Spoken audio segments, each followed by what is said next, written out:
Hi all రీసెంట్‌గా ఒక కొత్త యానిమే చూసామాట. 'డాక్టర్ స్టోన్' అని 4 సీజన్స్ ఉంది. చాలా బావుంటదనమాట ఇదొచ్చేసి. రీసెంట్‌గా ఏంటంటే చాలామందికి తెలుసో తెలీదో నాకు తెలీదు.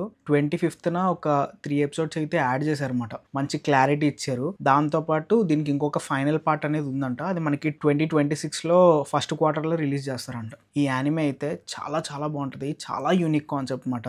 అదేంటంటే యాక్చువల్‌గా ఎర్త్ మీద సడెన్‌గా ఒక రోజు హ్యూమన్స్ అందరూ పెట్రిఫై అయిపోతారన్నమాట. పెట్రిఫై అంటే అందరూ కలిసి స్టోన్ లాగా కన్వర్ట్ అయిపోతారన్నమాట. ఒక రే లాంటిది ఏదో వచ్చి మొత్తం గ్లోబ్ అంతా వ్యాపిస్తది. దానివల్ల అందరూ స్టోన్‌లా మారిపోతారన్నమాట. ఇక్కడ నుంచి 3000 ఇయర్స్ తర్వాత ఆ స్టోన్ లాగా అయిపోయిన పర్సన్స్‌లో ఒకడైతే బయటకొస్తాడన్నమాట. ఇక్కడ నుంచి చాలా ఇంట్రెస్టింగ్‌గా మారుతది. 3000 ఇయర్స్ అంటే ఇంకా చూసుకోవాలి. వాళ్ళు ఏం కనిపెట్టినా అవన్నీ తుక్కు అయిపోతాయి. ఓన్లీ నేచర్, చెట్లు, జంతువులు, వాటర్ ఇలా ఉంటాయి కానీ హ్యూమన్స్ బిల్డ్ చేసినవి కానీ ఇవేమి టెక్నాలజీ కానీ ఏది ఉండదన్నమాట. దాంట్లో ఒక చిన్న కుర్రాడు, వాడికి 13-14 ఇయర్స్ ఎంతో ఉంటే ఆ కుర్రాడు ఈ స్టోన్ నుంచి బయటకు వస్తాడు. వచ్చిన తర్వాత వీడు ఆ స్టోన్ ఏజ్ దగ్గర నుంచి ప్రజెంట్ ఉన్న టెక్నాలజీ వరకు ఎలా బిల్డ్ చేశాడు ఏంటి అన్నది స్టోరీ మాట. చాలా బాగుంటది. వీడి ప్రాసెస్ లో ఏంటంటే పెట్రిఫై అయిపోయిన అందరినీ నార్మల్ హ్యూమన్స్ కింద మార్చాలనుకుంటాడు. అది ఎలా మార్చాడు ఏంటి అనేది చాలా బాగా చూపిస్తారు.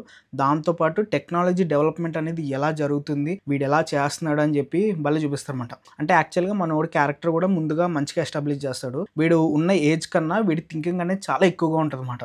చిన్నప్పుడే ఒక యంగ్ సైంటిస్ట్ లాగా ఐక్యూ అనేది ఉంటుంది. సో అది వాడు స్టోన్ నుంచి బయటకు వచ్చిన తర్వాత సేమ్ అదే తెలివితేటలు వాడి గివ్ అప్ ఇవ్వకుండా అర్త్ మీద ఉన్న అందరి హ్యూమన్స్ని ఎవరైతే పెట్రిఫై అయిపోయారో వాళ్ళందరినీ కూడా నార్మల్గా మార్చాలనుకుంటాడు. అది వాడి గోల్. ఇంతకీ మార్చాడే లేదా, అసలు ఈ పెట్రిఫికేషన్ అనేది ఏంటి, ఇది ఎక్కడి నుంచి వస్తుంది, ఎవరు చేశారు, ఇదంతా తెలియాలంటే ఈ యానిమే చూడాలన్నమాట. యానిమే కాన్సెప్ట్ వచ్చి చాలా యూనిక్గా ఉంది కదా, ఎగ్జిక్యూషన్ కూడా అంతే బాగుంటుంది. కొంచెం సైన్స్ బ్యాక్గ్రౌండ్ ఉన్న వాళ్ళు ఎవరైనా ఉంటే కనుక వాళ్ళకైతే పిచ్చిగా నచ్చుతుంది అనమాట. ఎక్కడ ఇల్లాజికల్గా ఉండో, ప్రతి ఒక్క కెమికల్ ఫార్ములా అనేది కూడా చాలా రియలిస్టిక్గా ఉంటాయి. ప్రతిదీ మనకు చాలా కళ్ళకు కట్టినట్టుగా చాలా బాగా నేర్పిస్తారు అన్నమాట. సైన్స్ గురించి చాలా బాగా చూపిస్తారు.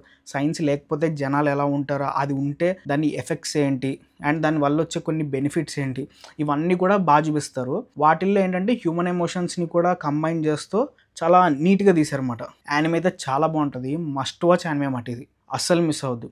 నా సజెషన్ ఏంటంటే ఇప్పుడే యానిమే చూడడం స్టార్ట్ చేయండి. ఒకవేళ 2026లో రిలీజ్ అయితే కనుక రీవాచ్ కూడా చేయొచ్చు. పెద్ద అన్ని ఎపిసోడ్స్ అయితే ఉండవు, చాలా తక్కువ ఉంటాయి. అండ్ ఇంకొకటి దీంట్లో క్యారెక్టర్ డెవలప్మెంట్ కూడా చాలా బాగుంటుంది అనమాట. మన మెయిన్ క్యారెక్టర్ శంకు అని ఉంటాడు. లైవ్ యాక్షన్ కింద వస్తే ఇంకా అదిరిపోద్ది అనమాట. అంటే కొన్ని అనౌన్స్ చేస్తున్నారు కదా లైవ్ యాక్షన్ కింద, దీన్ని చేస్తే ఈ కాన్సెప్ట్కి లైవ్ యాక్షన్ బాగుంటుంది అనిపించింది అనమాట నాకు. అంత బాగుంటుంది. ఇంకోటి ఏంటంటే ఈ యానిమే మనకి క్రంచీ రోల్లో అవైలబుల్గా ఉంది. తెలుగు లాంగ్వేజ్లో ఉంది అన్నమాట. డబ్బింగ్ అయితే చాలా బాగుంది. అక్కడక్కడ కొన్ని చోట్ల డబ్బింగ్ అనేది సెట్ కాలే కానీ ఓవరాల్గా అయితే మంచి డబ్బింగే ఇచ్చారు. ఇదైతే సూపర్ యూనిక్ కాన్సెప్ట్ అన్నమాట. కాన్సెప్ట్ అదిరిపోద్ది. దాంతోపాటు ఎగ్జిక్యూషన్ కూడా చాలా బాగుంది. సో అసలు మిస్ అవ్వద్దు. Must watch anime. సరే మరి నెక్స్ట్ వీడియోలో మళ్ళీ కలుద్దాం. అంతవరకు